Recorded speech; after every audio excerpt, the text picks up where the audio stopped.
അങ്ങനെ പത്മ നന്ദിനിയെയും അവളുടെ വീട്ടുകാരെയൊക്കെ പരിഹസിക്കുകയും ആക്ഷേപിക്കുകയൊക്കെ ചെയ്തതിനൊടുവിൽ പറയുന്നുണ്ട്, ഇനി നീ ഇവിടെ നിന്നും ഇറങ്ങണം. നിന്നെ വിവാഹം കഴിച്ചത് തെറ്റ്. ഒരു പൊതുപരിപാടിക്ക് പോലും പങ്കെടുക്കാൻ ഇപ്പോൾ എനിക്ക് കഴിയുന്നില്ല. അങ്ങനെയുള്ള നിനക്ക് എൻ്റെ മകനിൽ നിന്നും ഒരു കുഞ്ഞും കൂടി ജനിച്ചു എന്നറിഞ്ഞാൽ എൻ്റെ അയ്യോ, പിന്നെ ഒരിക്കലും എനിക്ക് ഈ നാട്ടുകാരെ ഫേസ് ചെയ്യാൻ കഴിയില്ല. ദേ, അതുകൊണ്ട് അങ്ങനെ ഒരു കുഞ്ഞിനെ ഈ വീട്ടിൽ വേണ്ട എന്ന് തന്നെ തീർത്തും പറയാണ് പത്മ. എല്ലാം കേട്ട് ക്ഷമിച്ചു നിൽക്കുന്നതിനൊടുവിൽ നന്ദിനി പൊട്ടിത്തെറിക്കാൻ, ഒന്ന് നിർത്തുന്നുണ്ടോ? കുറെ നേരമായല്ലോ കുഞ്ഞി കുഞ്ഞി എന്നൊക്കെ പറയുന്നത്. ഞാൻ ഗർഭിണിയല്ല. കാണിക്കാൻ പോയ ഡോക്ടർ പറഞ്ഞത് എനിക്ക് ദഹനക്കുറവിൻ്റെ പ്രശ്നമുണ്ട് എന്നാണ്. ഇത് കേട്ട് യതി സാറും അവിടേക്ക് എത്തുകയാണ്. എല്ലാവരും ഷോക്കായി വാ പൊളിച്ച് നിൽക്കുകയാണ് കേട്ടോ. സൂര്യ സാർ നിങ്ങളെ ദേഷ്യം പിടിപ്പിക്കാൻ വേണ്ടിയിട്ട് വെറുതെ ഇങ്ങനെ പറഞ്ഞതാ. സാർ അങ്ങനെ പറഞ്ഞതിൽ എനിക്കെന്ത് ചെയ്യാൻ പറ്റൂ? ഞാൻ ഗർഭിണിയല്ല, ഞങ്ങൾ തമ്മിൽ അങ്ങനെയൊരു ബന്ധവുമില്ല എന്ന് പറയാൻ നന്ദിനി. ഇത് കേട്ട് ഇന്ദ്രജയും വിജയും മുഖത്തോട് മുഖം നോക്കി ചിരിക്കുകയാണ് കേട്ടോ. എല്ലാം കേട്ട് പകച്ചു നിൽക്കുന്ന യതി സാർ വന്നിട്ട് പറയുന്നുണ്ട്, എന്താ മോളെ നീ പറയുന്നത്?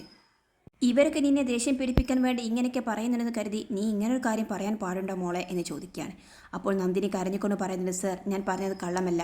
സൂര്യ സാർ പത്മ മേഡത്തെ ദേഷ്യം പിടിപ്പിക്കാൻ വേണ്ടി മനഃപൂർവ്വം പടച്ചുണ്ടാക്കിയ ഒരു കഥയാണിത്.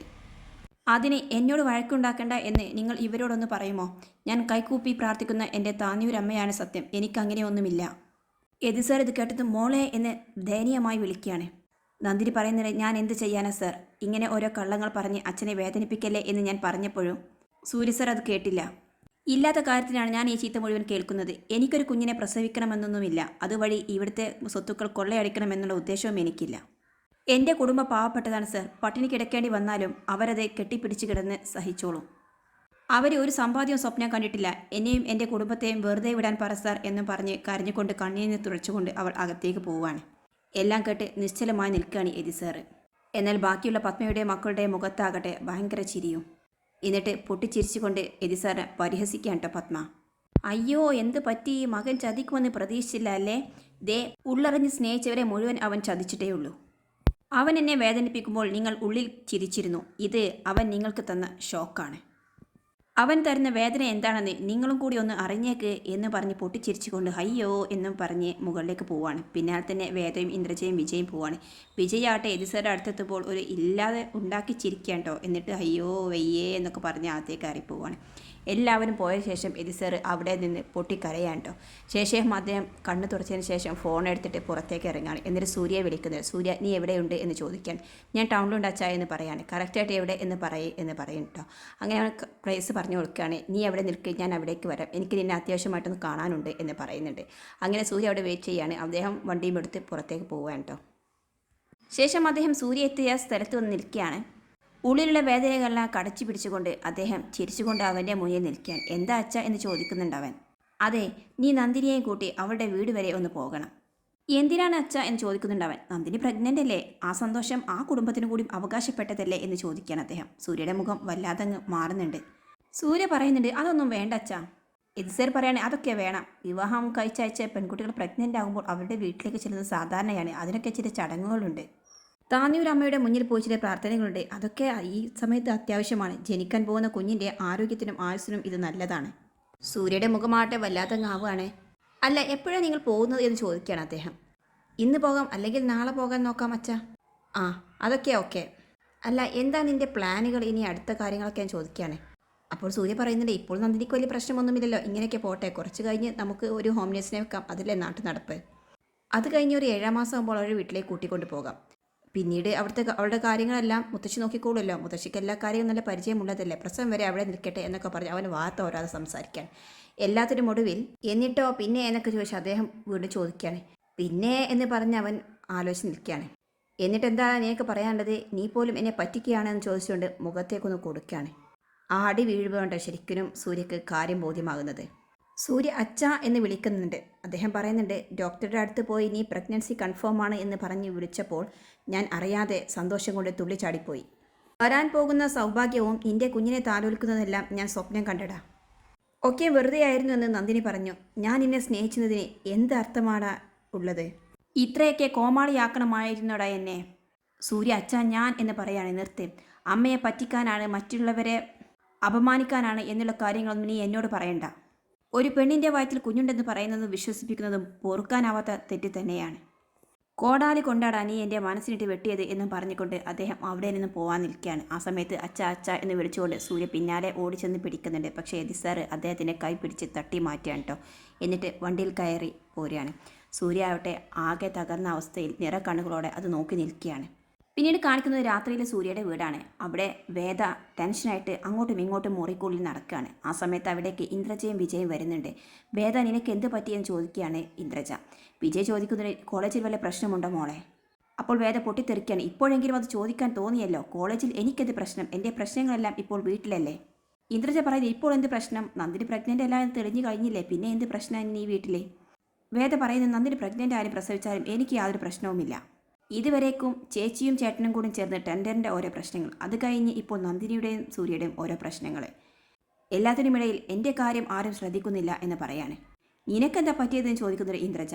ഞാൻ പറയാം, മറ്റന്നാൾ എൻ്റെ ബർത്ത്ഡേ ആണ്, ആർക്കെങ്കിലും ഈ വീട്ടിൽ അത് ഓർമ്മയുണ്ടോ എന്ന് ചോദിക്കുകയാണ്. ഇത് കേട്ടപ്പോൾ വല്ലാതെ അങ്ങ് ആവാൻ കേട്ടോ ഇന്ദ്രജയുടെയും വിജയുടെയും മുഖം. ശരിയാണല്ലോ, ഞങ്ങളത് മറന്നുപോയി ഓരോ തിരക്കുകൾക്കിടയിൽ എന്ന് പറയാണ്. ചേച്ചിക്ക് ഓർമ്മയുണ്ടോ, കഴിഞ്ഞ വർഷം നമ്മൾ ബർത്ത്ഡേയുടെ തലേ ദിവസം ഹോട്ടലിലേക്ക് പോയതാ. പിറ്റേ ദിവസം നേരെ പുലർന്ന ശേഷമാണ് നമ്മളെല്ലാവരും ഇങ്ങോട്ടേക്ക് തിരിച്ചെത്തിയത്. എന്തൊക്കെ ആഘോഷങ്ങളായിരുന്നു. ഇത്തവണ ആർക്കും അത് ഓർമ്മയില്ല എന്നൊക്കെ പറയാണ്.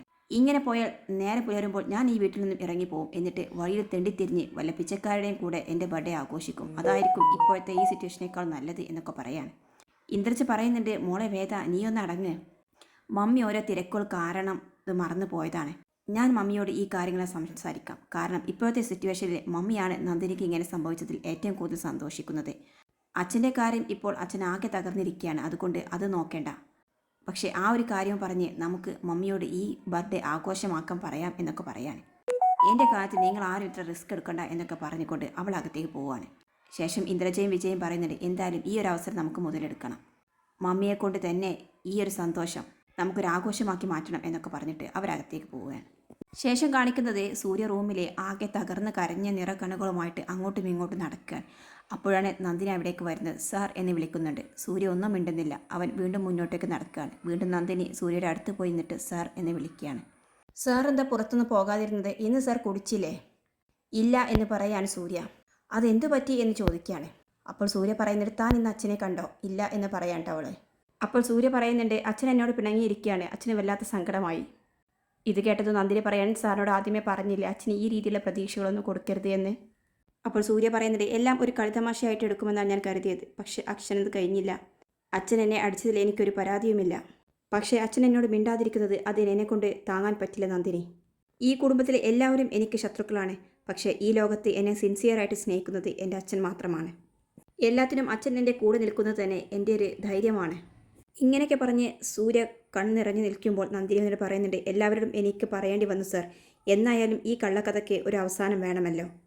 എല്ലാം പറഞ്ഞു കഴിഞ്ഞപ്പോൾ എതിർന്ന് സാർ നിൽക്കുന്ന നിൽപ്പുണ്ട്, എല്ലാം തകർന്ന ഒരു മനുഷ്യൻ. ഇതെല്ലാം ആലോചിച്ചിട്ട് എനിക്കും അല്പം കുറ്റബോധം തോന്നി. കുറച്ചെങ്കിലും ഇതിനെ കൂടി നിൽക്കേണ്ടി വന്നല്ലോ എന്നോർത്തിട്ട്. അപ്പോൾ സൂര്യ പറയുന്നത്, ഏയ് താൻ ഏത് തെറ്റ് ചെയ്തു? ഞാൻ വാശി പിടിച്ചിട്ടല്ലേ താനിതിനെ കൂട്ടുനിന്നത്. അച്ഛനും കൂടി മിണ്ടാതാൽ എനിക്ക് ഈ വീട് ശരിക്കും ഒരു നരകമാകും. പിന്നെ എനിക്ക് ഒരു നിമിഷം പോലും ഇവിടെ നിൽക്കാൻ തോന്നില്ല. എവിടേക്കെങ്കിലും ഇറങ്ങി പോകണം. എനിക്ക് പോകാനുള്ള തടസ്സം ഇപ്പോൾ താനാണ്. ഞാൻ എവിടെയെങ്കിലും പുറത്ത് പോയാൽ പിന്നെ തന്നെ എല്ലാവരും കൂടി കുത്തിപ്പറിക്കും. സാരമില്ല, അങ്ങനെ എങ്ങോട്ടെങ്കിലും പോകണം എന്ന് എനിക്ക് തോന്നിയാൽ ഞാൻ തന്നെ നിൻ്റെ വീട്ടിൽ കൊണ്ടുപോയി വിടും. എന്നിട്ട് ഞാൻ പോവുകയുള്ളൂ എന്ന് പറയാണ്. എല്ലാം കേൾക്കുന്ന നന്ദിനി പറയുന്നുണ്ട്, സാർ എവിടെയും പോകുന്നില്ല. സാർ ആരെയും കാണാതെ നിൽക്കുന്നില്ല. ഞാൻ എന്തായാലും അച്ഛനെ കണ്ട് ഒന്ന് കാര്യങ്ങൾ സംസാരിക്കാം. അപ്പോൾ സൂര്യ പറയുന്നുണ്ട്, അതൊന്നും വേണ്ട നന്ദിനി. അച്ഛൻ്റെ ദേഷ്യവും സങ്കടമൊന്നും അവസാനിച്ചിട്ടുണ്ടാകില്ല എന്ന് പറയാണ്. അതൊന്നും നോക്കണ്ട സാർ, ഞാൻ എന്തായാലും സാറിനോട് സംസാരിക്കട്ടെ എന്ന് പറഞ്ഞ് അവൾ പുറത്തേക്ക് പോവുകയാണ്. ആ സമയം യതീന്ദ്ര സാറാകട്ടെ രാത്രിയിൽ ഉറക്കമൊന്നുമില്ലാതെ പുറത്തിറങ്ങി ഒരേ ആലോചനയിൽ നിൽക്കുകയാണ് കേട്ടോ. അപ്പോഴാണ് നന്ദിനി അവിടേക്ക് വരുന്നത്. എന്താ സാർ ഇവിടെ നിൽക്കുന്നത്? സാറിന് ഉറക്കം വരുന്നില്ല അല്ലേ? സൂര്യ സാറിന് പിണങ്ങിയാൽ പിന്നെ എങ്ങനെ ഉറക്കം വരിക അല്ലേ? അപ്പോൾ യതി സാർ പറയുന്നുണ്ട്, പെട്ടെന്ന് തോന്നിയ ദേഷ്യത്തിന് ഞാൻ അവനെ തല്ലാൻ പാടില്ലായിരുന്നു പക്ഷേ എന്ന് പറയാണ്. അപ്പോൾ നന്ദിനി പറയുന്നുണ്ട്, സാറ് സൂര്യ സാറിനെ തല്ലിയതിൽ അദ്ദേഹത്തിൻ്റെ പരാതിയൊന്നുമില്ല. അവിടെ സൂര്യ സാറും ഉറങ്ങിയിട്ടില്ല എന്ന് പറയാണ്. യതി സാർ പറയുന്നത്, അവന് ഉറങ്ങാമല്ലോ, അവന് മദ്യമുണ്ടായാൽ ഏതവസ്ഥയിലും അവന് ഉറങ്ങുമല്ലോ. നന്ദിനി പറയുന്നുണ്ട്, ഇല്ല സാർ, ഇന്ന് സൂര്യ സാർ പുറത്ത് പോയിട്ടില്ല, ഒരു തുള്ളി പോലും മദ്യപിച്ചിട്ടില്ല. സാർ സൂര്യ സാറിനോട് പിണങ്ങിയാൽ പിന്നെ ഈ വീട് ഒരു നരകം പോലെയാണ്, എവിടേക്കെങ്കിലും ഇറങ്ങി പോകാൻ തോന്നുന്നു എന്നൊക്കെയാണ് പറയുന്നത്. അങ്ങനെ അവർ തമ്മിൽ കുറേ കാര്യങ്ങൾ സംസാരിക്കേണ്ടോ. യതി സാർ പറയുന്നുണ്ട്, ചെറുപ്പം മുതലേ അവൻ്റെ കുസൃതികളൊക്കെ കണ്ട് അതുപോലെ എടുക്കുന്ന ആളാണ് ഞാൻ. പക്ഷേ ഈ ഒരു കാര്യത്തിൽ ഞാൻ വിശ്വസിച്ചു, സന്തോഷിച്ചു, ഒരുപാട് മനക്കോട്ടയും കെട്ടി. മോൾ അവനോട് പറയണം ഈ വീട് വിട്ട് ഒരിക്കലും പോകരുതെന്ന്, ഇവിടെ നിന്നും മാറി താമസിക്കരുതെന്ന്. അവൻ ഇവിടെ ഇല്ലെങ്കിൽ പിന്നെ എനിക്കിവിടെ ജീവിക്കാൻ തോന്നില്ല എന്നൊക്കെ അദ്ദേഹം പറയാണ്. ഇത് കേട്ടുകൊണ്ട് സൂര്യ അവിടേക്ക് ഇറങ്ങി വരികയാണ്. അവനെൻ്റെ ജീവനാണ് മോളെ, അവസാന കാലം വരെ അവൻ എൻ്റെ അടുത്തുണ്ടാകണമെന്നാണ് ഈ അച്ഛൻ്റെ ആഗ്രഹം എന്നൊക്കെ അദ്ദേഹം പറയാണ്. എന്നിട്ട് അദ്ദേഹം തിരിഞ്ഞു നോക്കുന്നത് സൂര്യയെ കാണാൻ കേട്ടോ. അത് കണ്ട് നന്ദിനി തിരിഞ്ഞു നോക്കുന്നുണ്ട്, അവളും സൂര്യയെ കാണാണ്. അങ്ങനെ രണ്ടുപേരും മുഖത്തോട് നോക്കി നിൽക്കുകയാണ്. സൂര്യ അച്ഛ എന്ന് വിളിച്ച് പൊട്ടിക്കരഞ്ഞുകൊണ്ട് യതി സാറിൻ്റെ തോളിലേക്ക് വന്ന് വീഴുകയാണ് കേട്ടോ. എന്നിട്ട് കാല് പിടിച്ചുകൊണ്ട് അച്ഛൻ എനിക്ക് മാപ്പ് തരണം, ഒരിക്കലും പൊറുക്കാൻ കഴിയാത്ത തെറ്റാണ് ഞാൻ ചെയ്തതെന്ന് എനിക്കറിയാം, പക്ഷേ അങ്ങനെ കയ്യിൽ നിന്നും പറ്റിപ്പോയി അച്ഛ, എനിക്ക് മാപ്പ് തരണം, ഇതിൻ്റെ പേരിൽ അച്ഛൻ എന്നോട് പിണക്കം കാണിക്കരുത്, അകൽച്ച കാണിക്കരുത് എന്നൊക്കെ പറഞ്ഞവൻ കരയാണ്. സൂര്യ എന്തായത്, എഴുന്നേൽക്ക്, എനിക്കൊരിക്കൽ നിന്നോട് പിണങ്ങാൻ കഴിയില്ല, നീ എൻ്റെ ജീവനല്ലേ എന്നൊക്കെ പറഞ്ഞ് അവനെ കെട്ടിപ്പിടിച്ചുകൊണ്ട് ആശ്വസിപ്പിക്കാൻ കേട്ടോ. അങ്ങനെ രണ്ടുപേരും കരയാണ്. ഇത് കണ്ടു നിൽക്കുമ്പോൾ നന്ദിനിയുടെ കണ്ണ് നിറയാൻ കേട്ടോ. അവൾ സന്തോഷം കൊണ്ട് കണ്ണുനീർ തുടക്കുകയാണ്.